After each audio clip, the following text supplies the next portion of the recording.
L'addiction, c'est l'incapacité de résister à un comportement malgré la connaissance que celui-ci a un effet nocif sur nous. Mais la question qui se pose, c'est comment se débarrasser d'un comportement alors que je suis incapable d'y résister. C'est justement tout le sens de cette vidéo. On va essayer, je vais tenter de te donner les éléments pour répondre à cette question et savoir comment on fait justement pour, d'un comportement auquel on ne peut pas résister, réussir à s'en débarrasser. Alors, je vais d'abord analyser pourquoi en fait les gens pensent très souvent qu'ils ne peuvent pas faire quelque chose ou ils ne s'en sentent pas capables, ils n'ont pas les moyens d'eux. Alors déjà, pour commencer, on est dans une culture, notamment en France, mais enfin, surtout en France, où il y a une culture de la maladie. Alors qu'est-ce que c'est qu'une culture de la maladie? C'est que dès qu'il nous arrive quelque chose, dès qu'on a un petit problème, on est malade, on est incapable de. Et surtout, en fait, plus que culture de la maladie, c'est plutôt le rapport à la maladie. Dès qu'on a un petit mal de crâne, dès qu'on a un petit mal de ventre, dès qu'on a un peu mal à la cheville, dès qu'on est un peu fatigué, dès qu'on a envie de soleil, etc., on va prendre un complément alimentaire, on va prendre un médicament, on va se faire vacciner contre telle ou telle chose. Voilà, on va forcément prendre un agent extérieur, un médicament en l'occurrence, sur cet exemple de la maladie, et à aucun moment, ou alors très peu, ça commence à se développer, mais c'est encore très rare, on va essayer de résoudre le problème, en tout cas le déséquilibre qui nous est proposé par ce mal de crâne, par ce mal de ventre ou cette douleur à la cheville. On ne va pas chercher à résoudre le problème, on va chercher à ne plus avoir mal en fait. Tout simplement, on va anesthésier la douleur et on va surtout chercher un élément extérieur pour analyser cette douleur. Et pour faire le parallèle avec une addiction et le fait qu'on ne peut pas s'en sortir, on va systématiquement penser que c'est l'autre, c'est l'extérieur, c'est le spécialiste, c'est l'expert, c'est l'addictologue, le coach, nos thérapeutes, c'est l'autre qui va faire en sorte qu'on va réussir à s'en débarrasser et à aucun moment il y a une prise de responsabilisation, mais c'est parce qu'en fait, globalement, culturellement, dès qu'on a un problème, on fait affaire à l'autre, on demande de l'aide systématiquement et en aucun cas on cherche à résoudre le problème par soi-même d'abord et ensuite demander de l'aide sur les éléments où à, on ne parvient pas à résoudre tout simplement, où on a besoin d'aide ou d'un œil expert. Et vraiment ce sentiment que dans une addiction, et là je parle de l'addiction au jeu d'argent, que je vais forcément, c'est le problème vient de l'extérieur, et en fait c'est souvent ce qui arrive avec la maladie, c'est que la maladie elle vient de l'extérieur, elle arrive en nous on ne cherche même pas à comprendre pourquoi elle est arrivée, et ensuite on prend quelque chose d'extérieur, le médecin nous dit de prendre tel médicament, et hop la maladie va partir. C'est-à-dire qu'à aucun moment on s'est senti responsable, on a essayé de comprendre ce qui se passait, et c'est pareil avec l'addiction, c'est ah bah un comportement est arrivé, j'ai commencé à le faire, je suis devenu addict, il faut que je me fasse aider pour que ce comportement puisse partir. Là encore, on n'a aucune responsabilisation sur le schéma de sortie d'addiction, sur le schéma en fait pour aider à ne plus avoir ce comportement en soi. Et un autre élément qui fait que dans notre addiction, on pense ne pas pouvoir, c'est plus fort que nous, on ne peut pas résister au comportement, c'est qu'on ne cherche pas justement à le comprendre. On est dans une culture en France où il y a une culture de l'expert, c'est-à-dire que pour parler d'un sujet, pour avoir un avis sur un sujet, il faudrait forcément être expert, notamment sur les sujets complexes. Alors évidemment, les sujets courants, tout le monde a son avis dessus, mais au contraire, les sujets complexes, il n'y aurait que l'expert qui aurait son mot à dire et qui aurait la solution. Donc du coup, encore une fois, on va attendre la solution de l'expert. Et à aucun moment, on va mettre en place une formule d'expérimentation par soi-même. Alors que, évidemment, on va faire plein d'erreurs, évidemment qu'on va se gourer, évidemment qu'on va rechuter avec ce mécanisme-là, mais ce mécanisme permet également de mieux se comprendre soi-même, comme un peu le but de la vie, se comprendre soi-même, mais aussi comprendre le comportement. Et encore une fois, le troisième élément qui fait qu'on pense, quand on est dans l'addiction, ne pas pouvoir s'en sortir, en tout cas qu'on ne peut pas résister, c'est de croire en fait, c'est plus fort que moi. Ce côté, c'est plus fort que moi. Comment quelque chose qui est en toi, parce que l'envie de jouer par exemple, c'est ton cerveau, c'est la dopamine, l'envie du plaisir, les circuits neuronaux qui se mettent en place, qui te donnent envie de jouer, et le seul moyen que tu as à ce moment pour régler cette envie que tu as dans ta tête et dans ton corps, les sensations que tu as, le seul moyen d'y répondre, c'est de jouer, de faire un dépôt, de faire un tournoi, de miser un pari, d'aller au casino, enfin voilà, tous les comportements que tu connais. Et en fait, tu penses que c'est plus fort que toi. Mais comment quelque chose qui se passe en toi, c'est-à-dire que c'est des circuits neuronaux, c'est des circuits électriques dans ta tête, c'est de la chimie dans ton corps hormonal, comment ces mécanismes qui sont en toi, qui t'appartiennent, qui font partie de ton corps, seraient plus forts que toi? En quoi quelque chose qui est en toi, qui t'appartient, est plus fort que tout le reste de ta personne et de l'être que tu es? Parce que si tu crois que ça ne t'appartient pas, si tu crois que c'est extérieur à toi, tu ne peux pas agir en fait sur justement ce qui se passe à l'intérieur de toi. Alors évidemment, ça ne va pas se faire comme ça. Évidemment que tu vas avoir envie, évidemment que ce mécanisme neuronal et cette chimie, même si tu décides d'arrêter, elle sera là pendant un moment et pendant un certain temps. C'est normal, ça fait partie du jeu. Mais quelque chose qui est en toi, c'est vraiment un shift de pensée que je te propose là, c'est ce qui est en toi ne peut pas être plus fort que toi.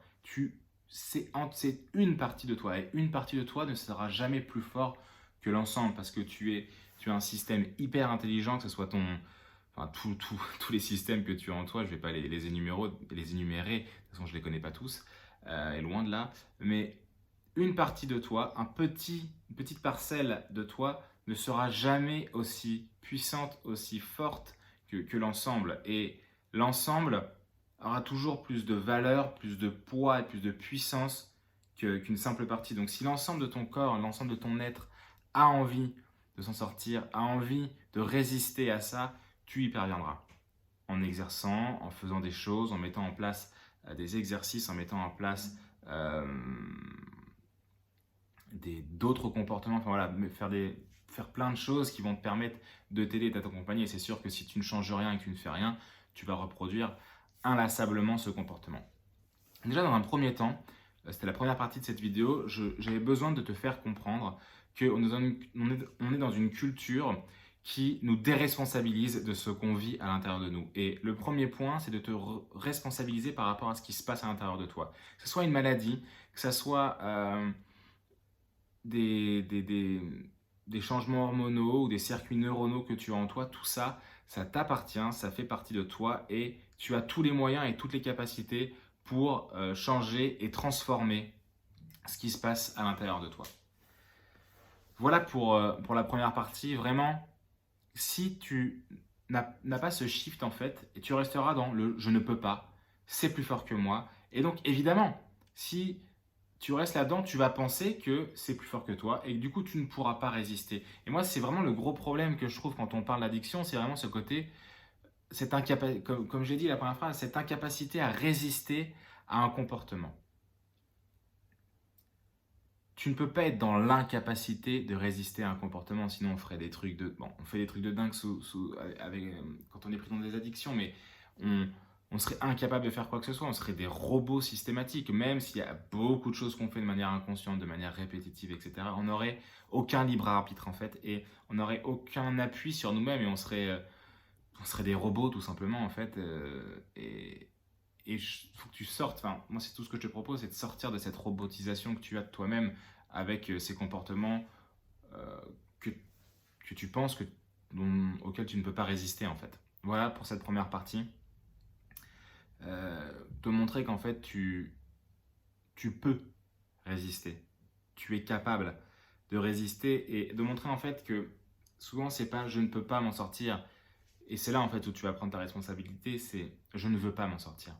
Et pourquoi en fait les personnes ne veulent pas s'en sortir? Parce que, alors il y a plein de solutions. Chaque personne ça va être pour des raisons différentes, mais souvent quand il y a une répétition quand même de schémas addictifs, que ce soit si on compense avec d'autres addictions, ou si on retombe systématiquement dans la même addiction, c'est qu'en fait on ne veut pas s'en sortir. On n'a pas cette volonté, ce vouloir être une autre personne, être quelqu'un de différent et changer. Il y a cette non-volonté à ça. Et pourquoi il y a cette non-volonté? Alors souvent inconsciente, hein. Si elle est consciente, bah, en général, on ne va pas chercher à s'en sortir.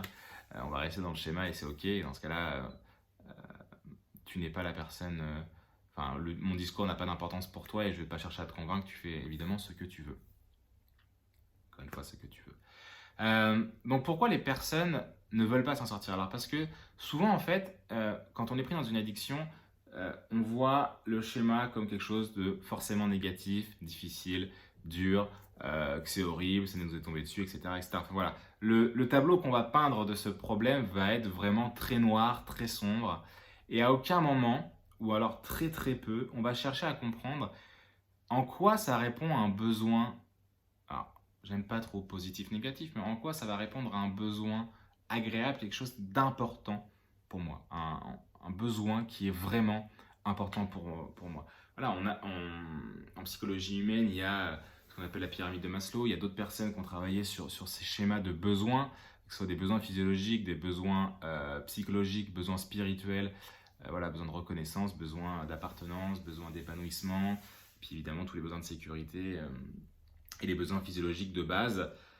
Chaque personne, en fait, quand tu es pris dans une addiction, tu réponds forcément à un besoin qui a une grande importance pour toi. Tu ne répètes pas un comportement tous les jours si ça n'a aucune importance pour toi, si vraiment c'est que négatif. Si ça serait que négatif, tu aurais arrêté en fait. Tu te serais rendu compte, ton corps il est intelligent, tu es intelligent, et tu te serais rendu compte que ça n'avait mais aucune importance pour toi, donc autant mettre ce comportement de côté. Donc tu as forcément quelque chose que tu as réalisé dans ce comportement qui est bon pour toi. Et c'est là en fait que et c'est logique en fait, tu ne vas pas vouloir perdre l'avantage de ce besoin. Par exemple, si tu as un besoin important de reconnaissance, enfin pas forcément de reconnaissance, c'est pas le bon terme, mais si tu as un besoin d'appartenance important et que du coup tu es dans une communauté de joueurs et que d'être avec ces personnes, de discuter avec ces personnes, que ce soit virtuellement ou réellement, comme au casino, hein, c'est un microcosme le casino, tout le monde se connaît ou non dans les mêmes casinos, enfin voilà, tu as ce besoin d'appartenance qui va être important. Tu vas être identifié comme quelqu'un appartenant à ce groupe. Dans ce groupe, tu peux te créer une identité encore plus forte. On parle par exemple quand on va au PMU, j'ai jamais été au PMU, mais quand tu vas dans les bars de ce type de bar et que tu vois les personnes, tu en fais peut-être partie, hein, chacun a son rôle là-dedans. Et ce rôle peut être vraiment important pour cette personne. Il va y avoir le dingue qui mise, ça paye en une journée et puis ça passe, et des fois ça passe pas. Tu vas être celui qui va être toujours là, c'est le régulier, 10 euros tous les jours sur la même chose, tu vois. Chacun va avoir son rôle et chacun va défendre son rôle et c'est une mini-société en fait. Et ça, c'est des besoins qui sont souvent pas réfléchis sur le moment où on va pas essayer de comprendre ce qui se passe et en fait, c'est souvent la base et c'est souvent ce qui fait que tu y retournes systématiquement à ce comportement. Donc, de comprendre qu'il y a déjà un comportement hyper positif pour toi, à aucun moment, ce besoin, il faut que tu te dises, je vais plus le remplir. Non, c'est comment je vais le remplir autrement en fait. Et c'est là toute l'importance de comprendre quel est vraiment le besoin. Souvent, la personne pense que son besoin, c'est de jouer. Simplement de jouer et elle ne va pas faire la différence entre son besoin primaire, que je t'ai expliqué, besoin d'appartenance, besoin physiologique, tous ces besoins qui sont hyper forts et qui font l'être humain en fait, et le désir qui va être en fait comment je réalise ce besoin dans le réel. Donc là par exemple mon besoin d'appartenance, il va être d'aller au PMU et de jouer de jouer le rôle du dingue, tu vois ça, et comme ça je vais être accepté par le groupe qui a dans ce bar PMU et je vais appartenir à un groupe et ça va remplir ce besoin d'appartenance qui est un besoin de l'être humain basique et normal et à aucun moment ce besoin ne doit être jugé. Au contraire, il faut le comprendre et comment je peux me sentir appartenir à un groupe ou un groupe de personnes différemment qu'avec en allant jouer l'ensemble de ma paye tous les mois. Donc ça, c'est le besoin, c'est d'appartenir à un groupe. Et en fait, ton désir, c'est de jouer au PMU. Mais en aucun cas, ton besoin, c'est de jouer au PMU. Et c'est là, en fait, où tu dois travailler, où tu dois faire le boulot, parce que personne ne pourra le faire à ta place, c'est comment, en fait, mon besoin d'appartenance, je peux le remplir autrement.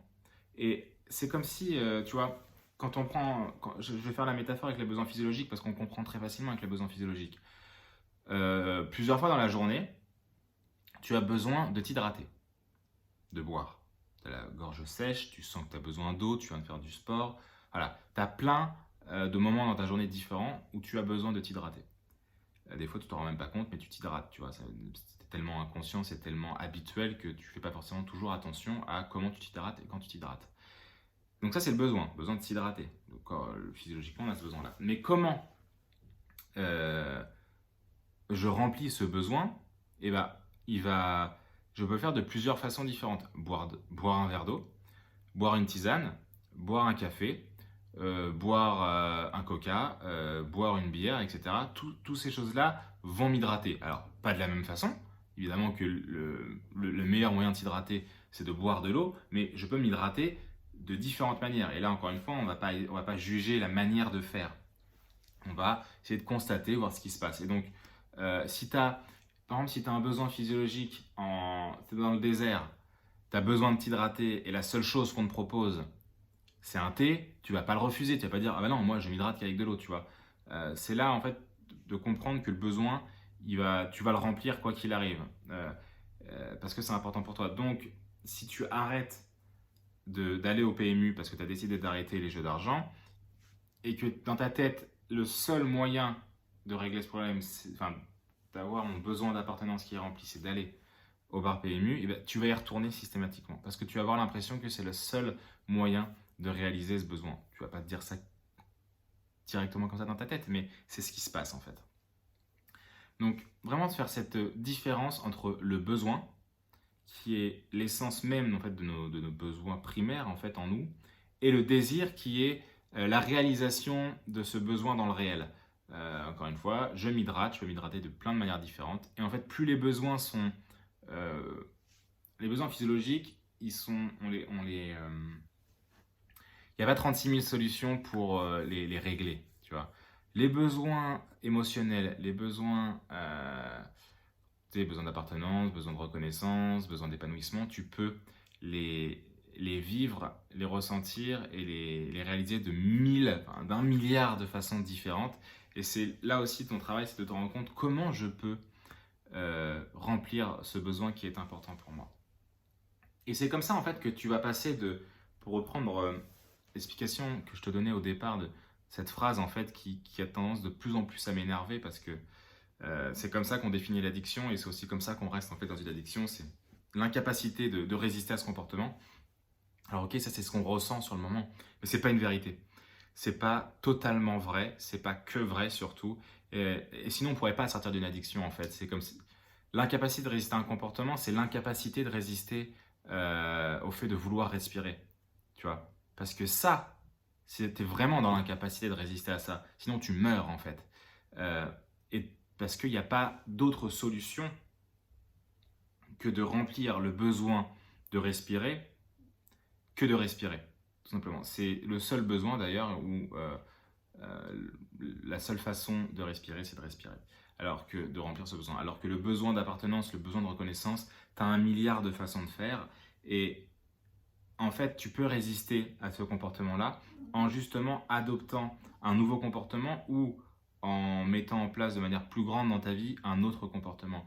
Si par exemple, tu avais ce groupe d'amis au PMU et ça remplissait ton besoin d'appartenance, peut-être que tu peux te créer, aller dans un autre groupe, je vais dire des conneries, un groupe de lecture, un groupe de cinéma en fonction des passions de chacun, tu vois, d'aller un groupe de supporters au foot, enfin tu vois, toutes ces choses-là en fait, c'est des éléments qui te permettent de remplir ce besoin d'appartenance ou d'avoir des liens plus forts avec ta famille ou d'avoir des liens plus forts avec tes cousins, cousines, avec, je sais pas, tes voisins, etc. Ce genre de choses, de créer une association. Tu as plein de moyens de remplir les besoins en fait. Et plus tu vas dans quelque chose, dans l'épanouissement en fait, dans quelque chose qui tu sais, le besoin de sécurité qui est très, très strict, ensuite besoin de reconnaissance, besoin d'appartenance, puis besoin d'épanouissement, toutes ces choses-là, tu peux les remplir de mille manières différentes. Il y a des personnes qui se sentent en sécurité dans la rue, à 2h du mat, ils se sentent en sécurité. Il y en a d'autres, ils sont obligés d'être chez eux, 3 verrous de fermés, les volets tirés, l'alarme mise, le portable éteint pour se sentir en sécurité. Et tu vois bien là, encore une fois, que ce besoin qui est un besoin primaire, c'est normal de se sentir en sécurité, et ben on va le vivre chacun différemment et en plus, on peut apporter des solutions différentes pour remplir ce besoin. Et c'est ce qui est souvent oublié. On pense que le comportement, il s'arrête, enfin, que le besoin, c'est de jouer. Non, c'est le désir, c'est l'envie, ça. Le besoin, il est pour chacun différent. Là, j'ai beaucoup insisté sur le besoin d'appartenance parce que c'était mon exemple du jour là-dessus, mais euh, moi, j'avais un fort besoin de divertissement, tu vois. Et je l'ai encore, ce besoin. J'ai besoin de jouer à plein de choses. Et ben, j'essaye dans tout ce que je fais d'avoir une notion de jeu importante, de jouer, le jeu J-E-U. Euh, Parce que ça fait partie de moi, c'est mon identité. Mon identité, c'est pas de jouer au jeu d'argent, tu vois. Ça, c'est ce que je croyais pendant un moment, mais c'est faux. Mon identité, c'est je suis un joueur. Enfin, j'aime jouer, tu vois. J'ai besoin de jouer, mais il y a 10 000 façons de jouer. Et quand tu dis ouais, mais il n'y a jamais aussi rien d'excitant que de jouer au poker, et ça, c'est parce que tu n'as pas envie de changer en fait. C'est parce que tu souhaites rester dans ce comportement-là. Et peut-être qu'il n'y a rien d'autre d'excitant, mais si tu penses qu'il n'y a rien d'autre d'excitant dans ta vie que le simple fait de mettre des jetons sur un plateau ou de miser sur des sites en ligne, tu penses qu'il n'y a rien de plus excitant que ça, bah crois-moi, tu n'as pas vu grand-chose et tu n'as pas réalisé grand-chose dans ta vie pour penser que ça, c'est le plus excitant. Et c'en est dommage en fait. Ouvre-toi à l'extérieur et rends-toi compte que il y a plein d'autres choses qui sont excitantes. Il y a 10 000 façons d'être excité dans la vie et d'être heureux et d'être rempli. C'est juste que tu confonds. Et c'est vraiment important pour moi parce que c'est vraiment été un des déclics de comprendre la différence entre le besoin primaire, normal, qui a besoin d'être assouvi et que quoi qu'il arrive, on remplira, parce qu'on est des êtres humains, tout simplement, et le désir et tout, en fait, tout ce qu'on met autour et on pense qu'il n'y a que cette solution de jouer qui va nous rendre heureux et qui va nous rendre épanouis ou d'appartenir à un groupe ou d'avoir de la reconnaissance, voilà, peu importe le besoin à remplir encore une fois. Mais c'est ça en fait, c'est cette croyance que mon besoin ne peut être rempli qu'en jouant au jeu d'argent. C'est cette croyance-là qui fait que du coup la phrase que j'ai dit au début, elle va être pour les gens, ça va être vrai en fait. Oui, je ne peux pas résister, c'est plus fort que moi, mais c'est du bullshit. Il n'y a pas, y a pas d'autre mot à te dire. Bien sûr que tu peux résister, bien sûr que c'est dur, bien sûr que tu auras envie parce que ce mécanisme-là, tu l'as fait pendant des années, des mois, tous les jours, à répétition, à répétition. C'est comme si enfin voilà, c'est comme si tous les jours, mais alors tous les jours dans ta vie, tu t'es réveillé à 6h30. Tu vois, tous les jours de ta vie, tu t'es réveillé à 6h30. Et tu décides maintenant de te lever à 7h pour différentes raisons. Bah, tu vas te réveiller à 6h30. Tu vois, c'est logique. Tu vas te réveiller à 6h30 pendant un moment et puis tu vas mettre des choses en place, tu vas adapter et tu vas te rendre compte qu'au bout d'un moment, tu vas pouvoir te lever à 7h. Mon exemple, il est un peu bizarre, tu vois, mais c'est pour te montrer que c'est normal en fait que quand tu as réalisé un comportement des milliers, des milliers, des milliers de fois, que tu vas avoir envie de le répéter, mais c'est pas pour autant que tu ne peux pas résister parce que justement le besoin qu'il remplit, tu peux le remplir autrement. Fais bien la différence entre ton besoin, et ça c'est dans tous les compartiments de ta vie, et ça va, je pense, t'aider aussi dans certains moments de communication, que ce soit avec ta compagne, ton compagnon, avec tes enfants, tes parents, avec tes amis, de expliquer souvent, on veut absolument remplir notre désir, tu vois. Et du coup, ça peut mettre en difficulté dans des moments de la communication et la relation à l'autre. Alors qu'en fait, ce qu'on a besoin, c'est que notre besoin il soit rempli. Et de se rendre compte qu'en fait, il y a plein de façons de remplir ce besoin avec des désirs différents, des envies différentes. Et justement, c'est là en fait où on peut être en altérité avec les autres et devenir des bons compagnons avec les autres. Alors voilà ce que je voulais te dire pour cette vidéo. Vraiment, tu es dans la capacité à résister à ton comportement et pas dans l'incapacité. Tu as la capacité de résister à ton comportement. Et dans un premier temps, une des raisons majeures, c'est de faire la différence entre ton besoin et ton désir. Et pour t'aider à aller plus loin encore dans ce mécanisme de compréhension, il y a plein d'exercices à faire, à réaliser. Ces exercices, j'ai tourné pas mal de vidéos pour justement créer une formation en ligne avec des vidéos d'explications comme je fais là et des exercices que je te propose à réaliser pour justement passer un cap par rapport à ton addiction. Cette formation, elle s'appelle je mise sur moi. Le lien, il est juste en dessous de la vidéo. Si tu as envie d'aller plus loin, si tu as envie de décortiquer ce besoin qu'il y a en toi par rapport au jeu, si tu as envie de le décortiquer, de le comprendre au mieux, cette formation, elle va grandement t'aider à ça. En tout cas, il y a les vidéos pour là-dedans, les exercices pour. Après, c'est à toi de les faire. Et encore une fois, tu as la responsabilité d'eux. Mais vraiment, je te conseille d'aller regarder et de faire l'exercice de cette formation. Ça va vraiment te permettre de passer un cap par rapport à ton addiction et de réellement t'en sortir. Je peux te le garantir. Je te souhaite de passer une excellente journée, une excellente soirée. Je ne sais pas quand est-ce que tu regardes cette vidéo et je te dis à très bientôt. Salut!